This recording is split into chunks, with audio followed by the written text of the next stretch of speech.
금주 강의는요, 핵심 예제 9번부터 진행하고요. 핵심 예제 9번은 우리가 앞에서 배웠던 그 회계순환 과정을 상품 매매 기업을 이용해서 다시 한번 반복 학습하는 예제라고 생각하시면 되고요. 아시는 바와 같이 그 상품 매매 기업, 우리가 이제 보통 3기업의 경우는 재고자산이 되겠죠. 재고자산 회계 처리 방법은 두 가지가 있죠. 실제 재고조사법하고 계속기록법이 있는데요. 이 예제 9번은 실제 재고조사법을 가지고 설명하는 예제라고 보시면 되겠습니다. 6월달에 간단한 거래가 지금 있고요. 그 다음에 물음은 보시면 산문법에 의해서 손익계산서 재무성투표를 작성하라는 문제입니다. 해답은 뒤에 다 제가 달아놨어요. 그러니까는 뭐 보시면 되고, 이 얘기를 좀 잠깐 해볼까요? 다 아시는 내용이겠지만, 일단 실질재고조사법은 조사법의 경우에는 입고는 기록하는데, 그러니까 상품을 매입했을 때 창고에 이제 입고가 되겠죠, 말 그대로. 그래서 매입의 경우에는 기록을 하지만, 상품 매입은 기록을 하지만 출고는 기록하지 않습니다.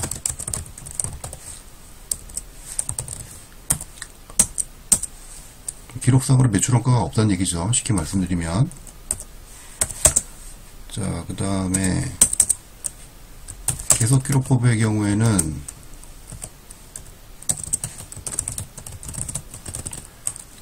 얘는 어떻게 돼요? 입고와 출고를 모두 기록하죠? 기록합니다.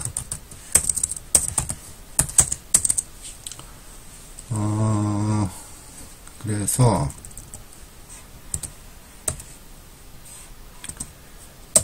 이 실제재고조사법의 경우에는 매출원가를 뽑아내는 그 작업을 결산수정분계 때 해주셔야 됩니다. 그 다음에 매출원가를 뽑아내는 결산수정분계를 필요로 하지 않죠? 계속기록법의 경우는. 예, 이런 차이가 있고요. 그 다음에 가장 또 중요한 차이가 있죠. 이 경우에는 재고감모 손실분을 파악할 수가 없어요. 그죠? 창고에 갔는데 말 그대로 창고에 가서 기말에 남아있는 제품 수량을 확인하잖아요. 창고에 있지 않으면 판매가 됐다고 간주하기 때문에 어떻게 됩니까?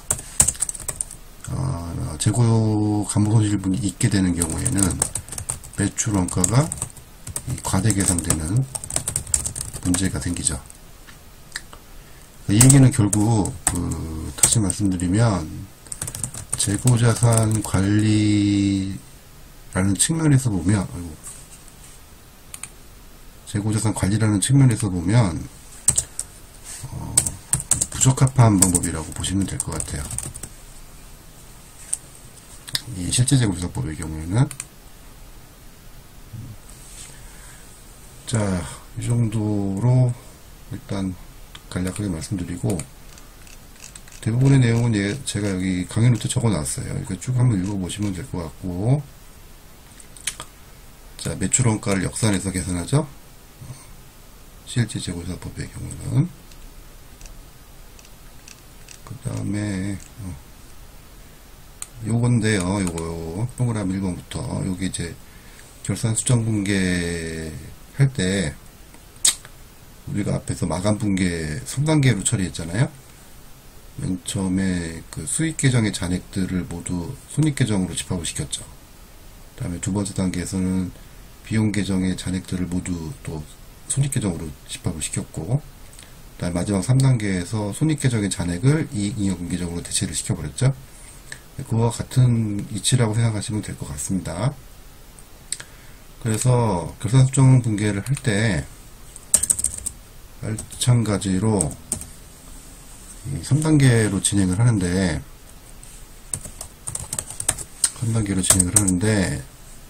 첫 번째는 기초 상품을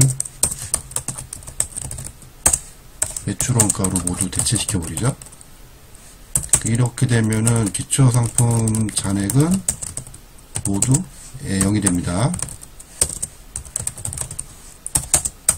그 다음에 두 번째는 상품을 매입할 때 매입 계정을 쓰죠.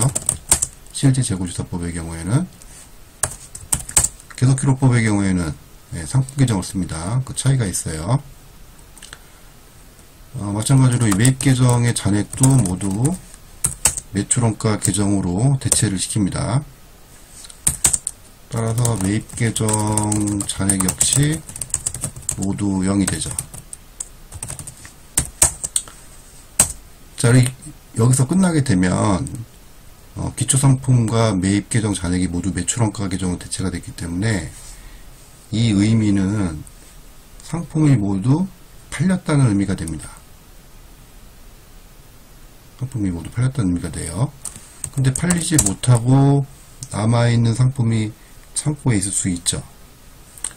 즉 이런 경우에는 매출원가가 과대계상되기 때문에 다시 매출원가 계정에서 창고에 남아있는 그 상품 재고액만큼 다시 상품 계정의 잔액으로 대체시켜주는 결산 수정 분계를 해주셔야 됩니다. 이렇게 되면 어떻게 되는 거예요? 상품 기말 잔액이 표시가 되겠죠. 어쨌든 결산 수정 분계할 때 요 3단계에 따라서 매출원가를 뽑아낸다, 이렇게 기억해 두시면 될 것 같습니다. 결산 수정 분계 시 처리해야 될 사항들입니다. 자, 이런 내용들이에요. 여기 지금 동그라미 1번부터 나와 있는 내용들이, 여기 보시면 지금 그 첫 번째 보시면 매출원가 10만원, 그 다음에 상품 10만원이 잡혀 있죠. 기초 상품 요거를 지금 매출원가 계정으로 대체한다는 얘기입니다. 매출원가 계정이 결산 수정 분계할 때 등장하죠. 제가 앞에서 퀴즈에서도 한번 문제를 낸 것 같은데, 실질재고조사법의 경우에는 그래서 수정 전 시산표상에는 없겠죠. 매출원가 계정이. 기억해 두셔야 됩니다. 그러니까는 당사는 무슨 재고자산 회계처리 방법으로 계속기록법을 쓴다, 실질재고조사법을 쓴다, 이렇게 얘기해 주지 않고 수정 전 시산표나 수정 후 시산표를 제시했을 때, 수정 후 시산표는 상관이 없겠네요. 수정 전 시산표를 제시해 줬을 때 매출원가 계정이 있다면 계속기록법이라는 얘기죠. 계속기록법을 지금 사용하고 있다는 얘기가 되는 거죠. 근데 수정 전 시산표상에 매출원가 계정이 없다면, 그렇죠, 얘기를 따로 해주지 않더라도 이 회사는 실질재고조사법을 쓰고 있구나, 이렇게 당연히 이해를 하셔야 됩니다.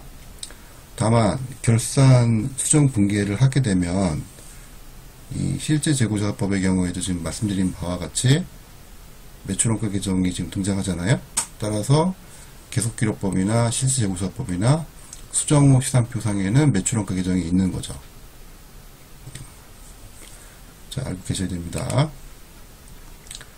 자, 어쨌든 기초상품이 지금 10만원 이렇게 있어요. 2월 상품이라고 되어 있는데, 이거는 뭐 TMI네. 다 있는데 뭐 굳이 쓸 필요 없었네. 그냥 상품이라고 쓰면 됐는데. 자, 어쨌든 기초상품은 10만원이고요. 따라서 요 10만원만큼 매출원가로 대체해주면 되는 거죠. 여기서 그냥 바로 해볼게요. 상품 계정 잔액은 지금 차변에 남아요, 대변에 남아요? 차변 왼쪽에 남죠? 자산이니까. 따라서 이거를 제거해 주려면 이렇게 하면 되죠. 이렇게 할게요. 자, 기초상품 잔액은 차변에 남습니다. 왼쪽에 자산이니까. 따라서 저거를 제거해 주려면 10만원을 없애 주려면 대변 쪽에 써주면 되죠. 상품 10만원 이렇게 써주시면 되는 거고, 대변에. 그 다음에 여기다 뭐라고 쓴다고요? 매출원가로 대체해 준다 그랬죠. 네. 상품의 기초잔액을 모두 다 매출원가 계정으로 대체시켜 줍니다. 이게 1단계죠. 그 다음에 2단계는 매입 계정의 잔액을 모두 매출원가 계정으로 대체합니다. 매입 계정의 특성에 대해서는 무슨 중성자산이니 뭐 여러가지 무슨 또 얘기들이 또 있는데 그 뭐 다 필요 없고요. 매입 계정은 비용입니다. 그렇게 그냥 생각하시면 돼요. 지금 6월 10일날 상품 30만원을 현금 매입했잖아요. 그럼 어떻게 했어요? 앞에서 요거 전에 이렇게 써야 되나? 이렇게 했었겠죠. 매입 비용이라고 했습니다. 그러니까 30만원 이렇게 쓰면 될 거고, 그 다음에 현금 매입했다고 했으니까 현금이 나가야 되겠네요. 30만원. 네, 이렇게 됐겠죠. 앞에서 6월 10일날. 자, 이거를 없애줘야 돼요. 없애준다기보다는 0으로 만들고 이 30만원 잔액은 매출원가 계정으로 보내줘야 돼요. 그럼 반대편에 써주면 되죠. 이렇게. 그 다음에 똑같이 매출원가 계정으로 30만원을 대체한다고 했습니다. 이렇게 되는 거죠.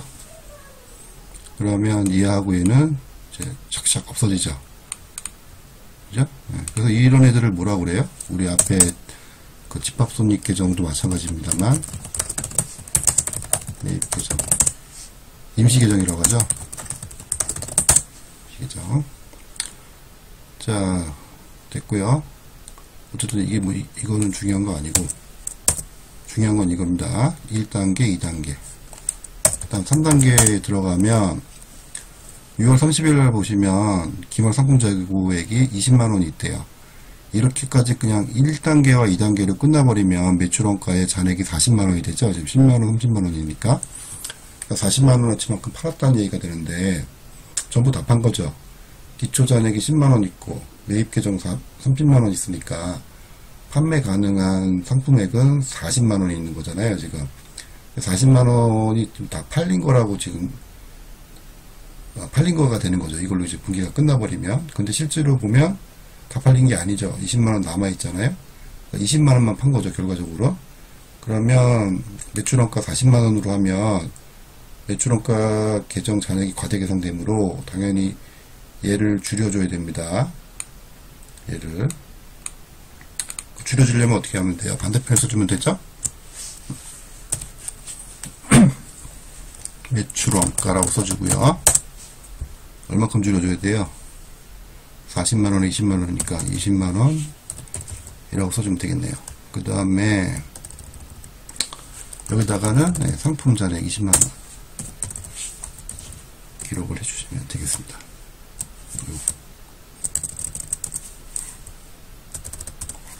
자, 이렇게 되는 거죠?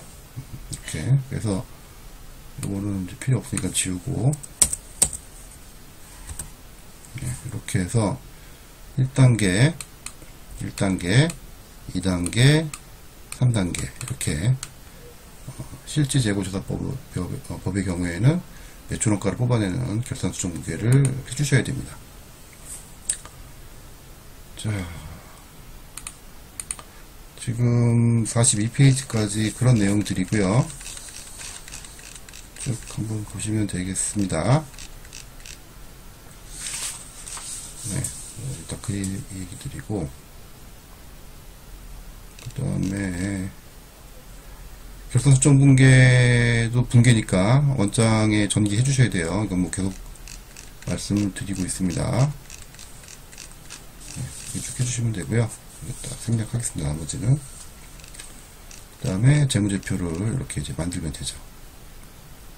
재무제표를. 그 다음에 손익계산서 이렇게 만드시면 되겠습니다. 자,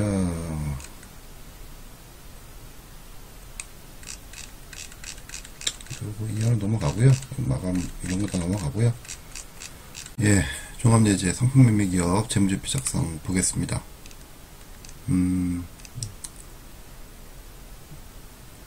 회계원리 이제 마지막 내용이라고 보시면 되는데요.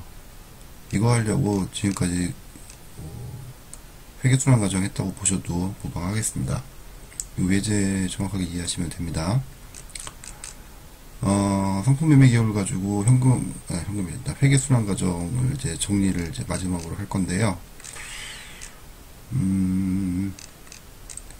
12월 말 재무상지표가 제시가 되어 있고요. 12월 기준거래가 이렇게 제시가 되어 있습니다. 그 다음에 12월 말 재무상지표를 만들어봐라 이렇게 되어 있고요. 해답은 뒤에 제가 달아놨습니다. 거기서 보시면 되고요. 원래는 이게 지금 강의 시간에 여러분들 좀 한번 풀어봐야 되는데 지금 상황은 상황이 안 되니까 같이 보겠습니다. 시간 관계상 일단 제가 좀 분개는 먼저 해놨어요. 이렇게 이제 보면서 말씀드릴게요. 자, 매출 채권 10만원을 회수했대요. 그럼 분개는 이제 이렇게 돼야 되겠죠? 뭐 당연한 얘기고. 그 다음에 요 얘기를 좀 드려야 될 것 같은데 12월 1일날 우리 앞에서 그 결산수정 분개할 때 그 명목 계정을 이용했죠. 명목 계정. 무슨 얘기냐면 쉽게 말하면 요 건물 화재 보험에 가입하고 보험료 1년치 36만원을 성급하였다 이렇게 지금 되어 있잖아요. 여기서 이제 실질 계정을 이용한다 지금 이렇게 되어 있습니다. 근데 이제 앞에서는 여러분들이 이제 어떻게 하셨냐면 요거를 이렇게 했죠.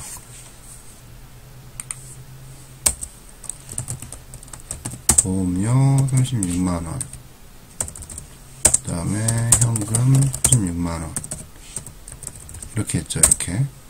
이렇게 보험료 이렇게 해서 손익계정을 이용하는 경우를 우리가 자꾸 이렇게 이런 경우를 우리가 명목계정을 이용한다라고 얘기합니다. 손익계산서 계정 과목을 이용하는 경우 명목상 있는 계정이라는 의미가 되고요. 그 이유는 명목상 계정인 이유는 나중에 집합손익계정으로 다 집합이 되고 다 0이 돼버리잖아요. 그래서 손익계산서 계정 과목들은 명목계정이라고 합니다. 자, 이에 비해서 선급보험료는 자산이죠? 네, 실질계정이라고 합니다. 여기서는 지금 이걸 어떻게 했냐면 보험료 36만원이 아니고 앞에 쓴 것처럼 선급보험료 36만원 미리 줬다고 그랬으니까 이렇게 처리했다는 얘기입니다. 지금 이렇게 하는 경우를 우리가 실질계정을 이용한다 라고 하죠. 실무에서는 또 이렇게 많이 씁니다. 이렇게 위에 명목계정을 이용한다기보다는 이렇게 실질계정을 이용해서 처리를 많이 합니다. 하시고요. 요 점이 좀 다르죠? 앞에랑 좀 점이 좀 다릅니다.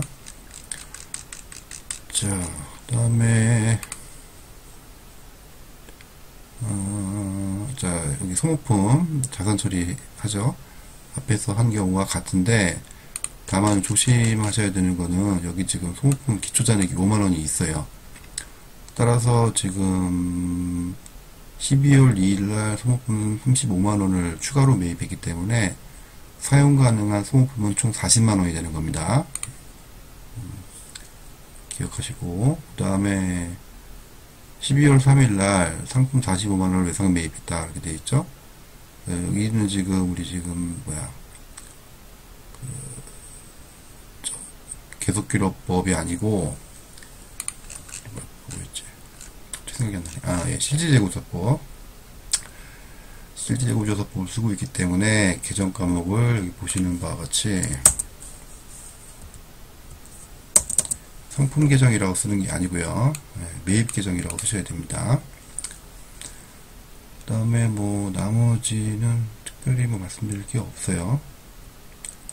전월 미지급 이자를 현금 지급했답니다. 미지급 이자가 있죠, 지금 이렇게. 처리하면 되는 거고, 나머지는 내려오시면 결산 수정분기에 때 반영해야 될 사항인데 1년치 임차료 60만원 송금한 바 있다. 그 다음에 단기 차입한 이자는 차월에 5일에 지급한다. 송금 잔액은 10만원이다. 실사 결과 상품 재고액은 20만원이었다. 뭐 이렇게 해서 결산 수정분기 사항들까지 지금 제시가 되어 있습니다. 지금 일단 기준 거래에 대한 분기에는 지금 이미 제가 좀 해놨고요. 결산 수정 분기에는 여러분들하고 같이 보면서 한번 진행해 보도록 하겠습니다. 자, 먼저 읽어볼까요? 사무실 임차료를 전월에 1년치 임차료 60만원을 송금한 바가 있대요.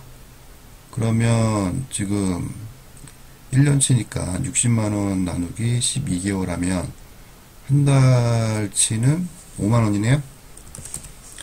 자, 31일 임차료에 대한 얘기부터 해보겠습니다. 결산 수정 분기. 자, 그러면 어떻게 하면 돼요? 앞에서 실질 계정을 이용했으니까 실질 계정을 이용해서 송금 임차료 여기 잡혀 있는 거죠, 지금. 그러면 이렇게 하면 되죠.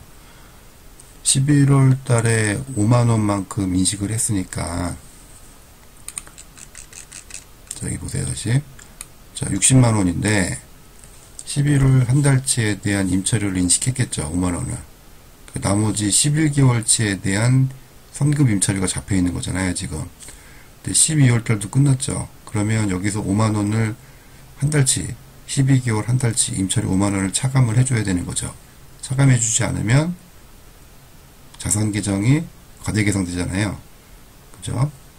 결산 수정 분기 사항에서 자산 계정은 실제 잔액으로 표시하는 게 원칙이었죠, 우리. 예. 그러니까 재무상태표 계정 과목들은 실제 잔액으로 표시하는 게 원칙이었습니다.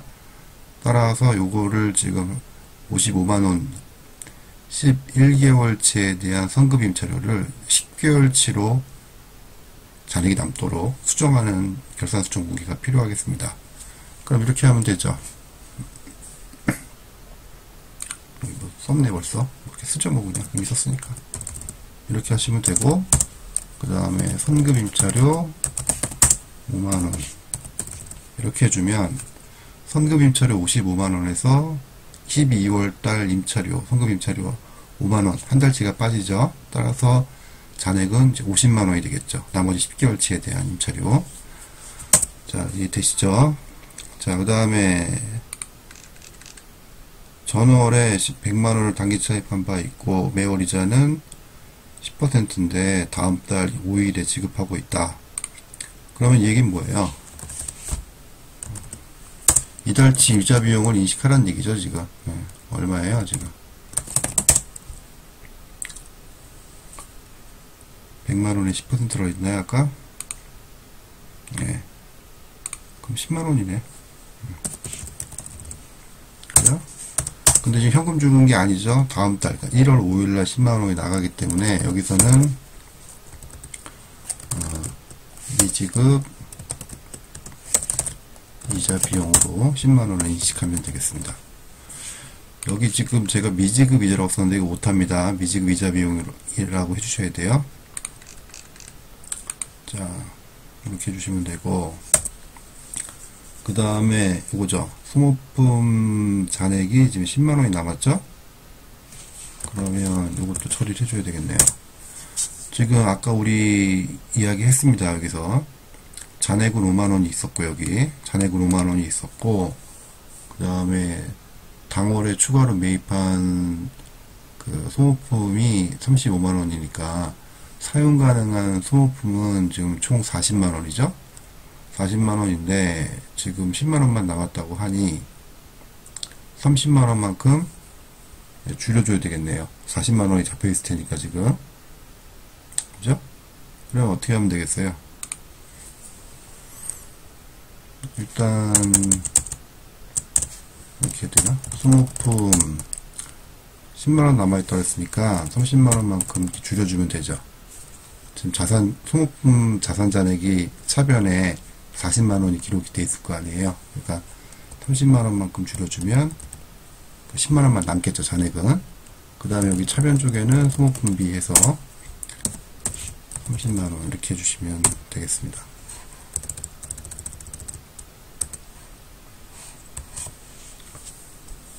됐죠? 예. 자, 그 다음에 끝났나요? 여기서 지금 우리가 성급보험료 요거 지금 결산수정분계를 해주셔야죠. 그죠? 실제 잔액으로 표시하는 게 원칙이잖아요. 자산계정 이거. 근데 지금 36만원인데 1년치잖아요. 그죠? 그러면 지금 한 달치는 썼으니까 자산계정 요 잔액을 줄여줘야 되죠. 그죠? 그러니까 3만원이 한 달치 보험료죠? 36만원 나누기 12 하면 되니까. 그러면 자, 이렇게 해주면 되겠죠. 이렇게 해볼까요? 선급보험료 저기서 얼마를 줄여야 돼? 한 달치를 줄여야 되는 거죠. 11개월만 남았으니까 이제 3만원 이렇게 하면 될 거고, 그 다음에 이때 보험료 한 달치 3만원을 인식을 이렇게 해주면 되겠습니다. 이건 결산수정분계를 해주셔야 됩니다. 해주지 않으면 자산이 과대계상되죠. 선급보험료라는 자산이. 자, 이제 끝난 것 같고요. 그 다음에 이제 매출원가를 뽑아내는 작업을 지금 해야 됩니다. 1단계, 2단계, 3단계. 일단 기초 상품 잔액이 얼마인가 다시 한번 확인해 볼까요? 15만원이네요. 그러면 매출원가 15만원, 그 다음에 상품 15만원 이렇게 해주면 되고요. 그 다음에 매입계정 잔액도 모두 제거해줘야 되죠. 일단 이렇게 써놓고 얼마인지 모르겠지만, 자, 해보면 되죠. 매입계정 여기 있네요. 45만원. 그 다음에 되니까 잘 안보이네. 그 다음에 여기 45만원, 여기 20만원, 65만원인가요? 네, 65만원 있습니다. 그러면 65만원을 전부 다 제거해주고요. 매출원가 계정으로 다 대체해주고요. 그죠? 자, 그러면 지금 당월까지 판매 가능한 상품액은 지금 총 80만원이네요. 80만원. 네. 자, 그런데 어떻게 됐다고요? 지금 실사 결과 상품 재고액이 20만원이래요. 그러니까 이렇게만 끝나면 지금 80만원어치 매출원가가 잡히는 거죠. 지금 다 팔았다는 얘기가 되니까. 자, 그런데 다 판 게 아니죠. 60만원만 팔았네요. 상품 재고액이 20만원 남아있다고 했으니까. 자, 그러면 일단 매출원가는 20만원만큼 줄여줘야 되고요. 다 판 게 아니니까 지금. 그 다음에 상품 잔액 20만원을 기록을 해주면 되겠네요. 이 상품 잔액 20만원이 기말 상품 재고액이죠. 이렇게 해서 처리하면 되겠습니다. 자, 이렇게 하면 지금 결산수정분계는 끝난 것 같고요.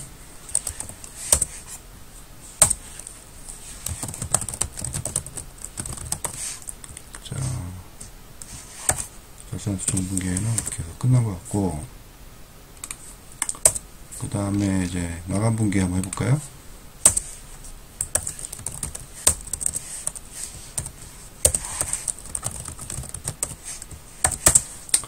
마감분계 1단계로 하면 되죠. 1단계 수익잔액을 전부 다 집합손익계정으로 다 집합시키죠.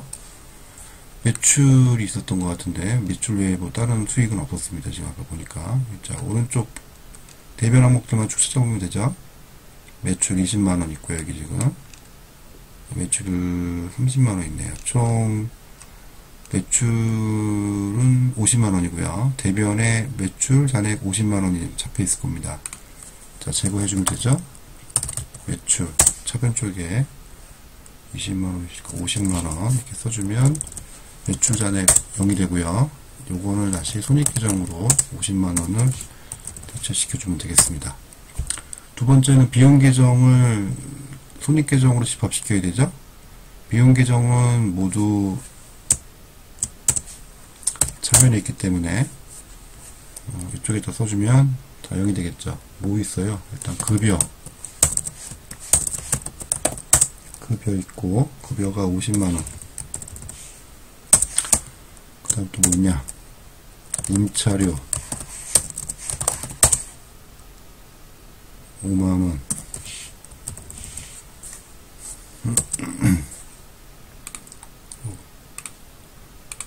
자, 여기요.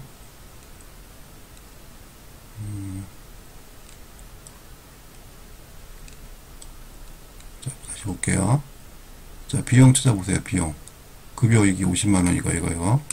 15일날. 이거 써주시면 되고요. 그 다음에 없잖아요. 이거 말고는. 결산 수정 공개에서 지금 5만원 있죠? 네, 해주시면 되고.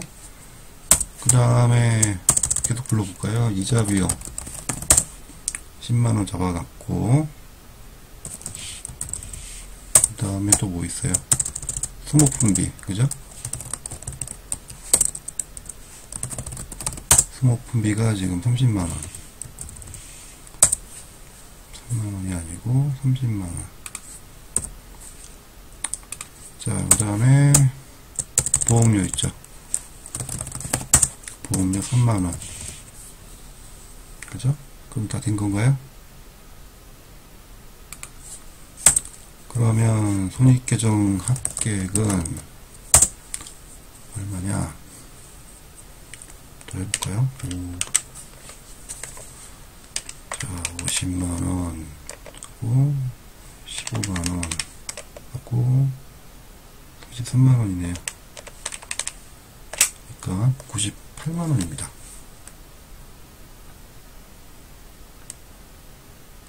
아, 이런.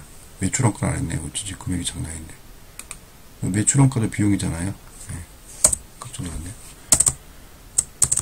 자, 매출원가. 매출원가가 얼마입니까, 지금? 이게 70, 80에 60이죠? 60만원. 따라서 여기다 60만원 더 추가해주면, 158만원이네요. 합계 금액이.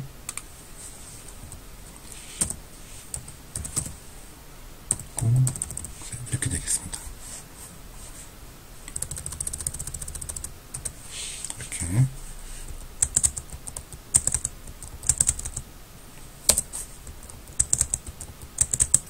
이렇게 되겠습니다. 자, 그러면 이거 지금 차변 잔액이 맞네요. 지금 대변 잔액은 50만원인데 차변 잔액은 158만원이잖아요 지금. 그럼 어떻게 돼요? 어쨌든 손익계정 잔액도 다 0으로 만들어 줘야 되죠. 자, 이렇게 돼야 되겠죠. 손익 놓고 저 차액만큼 다 제거해 주면 되죠. 50만원. 108만원이네요 080 하나 둘셋 이렇게 되겠네요.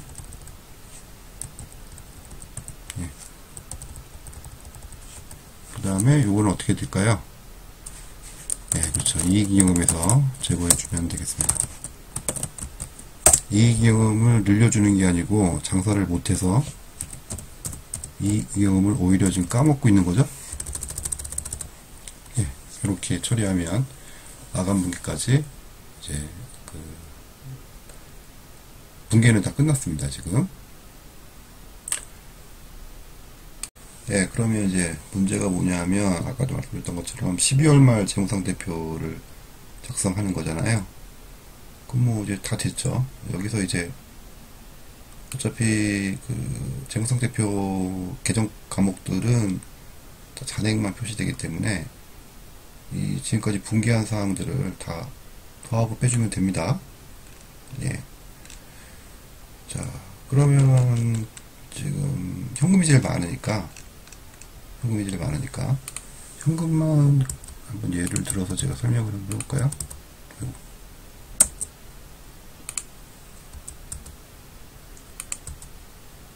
자, 좀 보기 좋게 정리를 좀 하고. 자, 먼저 현금 기금 먼저.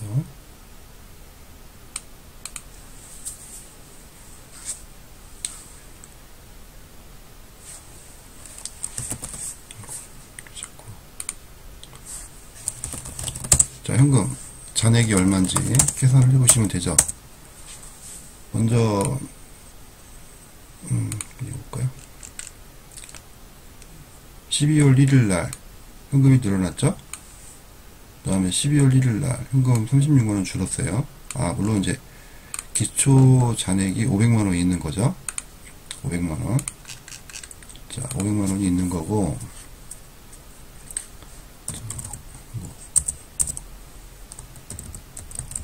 기초 잔액이 이제 500만원이 있는 거고, 그 다음에 어디였어? 12월 1일 날 현금이 지금 늘어났잖아요. 현금이 더해주면 되죠. 이거 더해주면 돼요. 이렇게. 자, 그 다음에 12월 1일 날 요 현금이 지금 줄었죠. 지금 36만원. 이거 빼주면 되는 거죠. 그러면 이거 빼주면 돼요. 그죠? 12월 1일 날 같은 방법으로 쭉 하시면 돼요. 현금 12월 2일 날 현금이 또 35만원 빠졌네요. 35만원.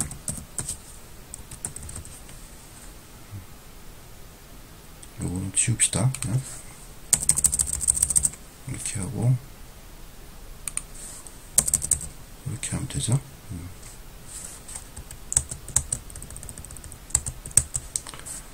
자, 그 다음에 35만원 빠졌고 12월 3일은 없고 12월 4일 날은 현금 20만원 들어왔네요. 네, 20만원 더하기 20만원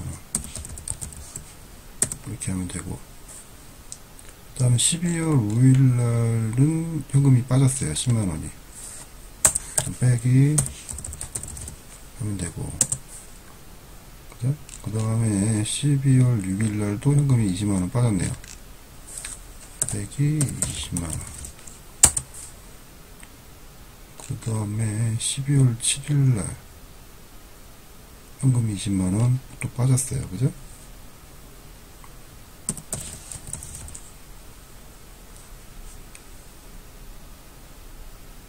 (12월 7일) 날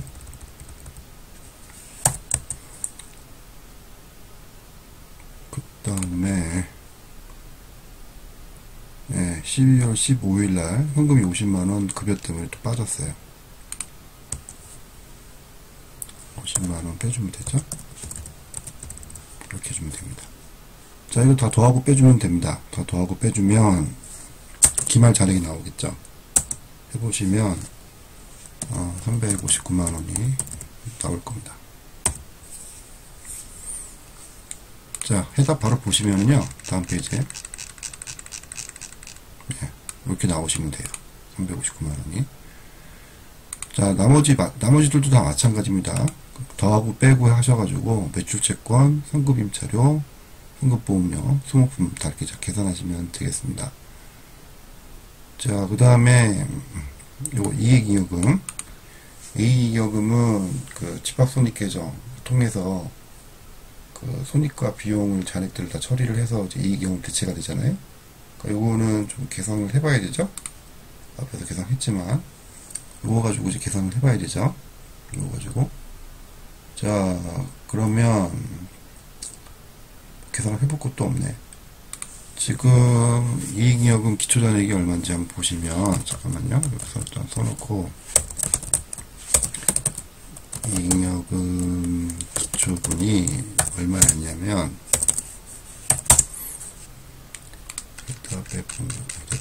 기초 11월 말까 보면 250만원이네요. 네, 250만원이 있는 거고,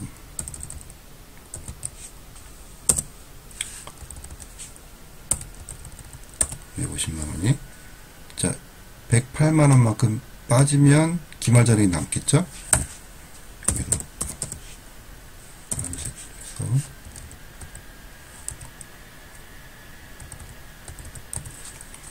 해주시면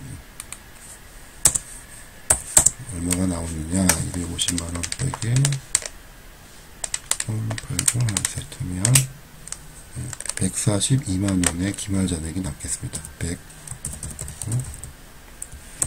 여기 이제 기말 이익요금 잔액이 되겠습니다. 네. 그 다음에도 네, 142만원 142만원 되겠습니다. 자, 우리가 그 앞에서 분기하고 전기하고 그 다음에 그 수정전 시산표 만들고 결선 수정 분기하고 수정 후 시산표 만들고 그 다음에 재무제표 만들고 계정 및 장부 마감해서 한 나의 그 회계수량 과정을 봤는데, 이제 보신 바와 같이 그 분계를 일단 해놓고 직관적으로 우리가 재무상태표를 만들 수가 있어요. 분계를 다 해놓고 어차피 재무상태표 계정 과목들의 잔액 계정 과목들은 잔액이 표시되는 거기 때문에 쭉 분계를 해놓으시고 차변과 대변을 오가면서 더하고 빼시면 직관적으로 우리가 재무상태표를 만들 수가 있습니다. 자, 이 정도로 종합예제도 마무리를 하도록 하겠습니다.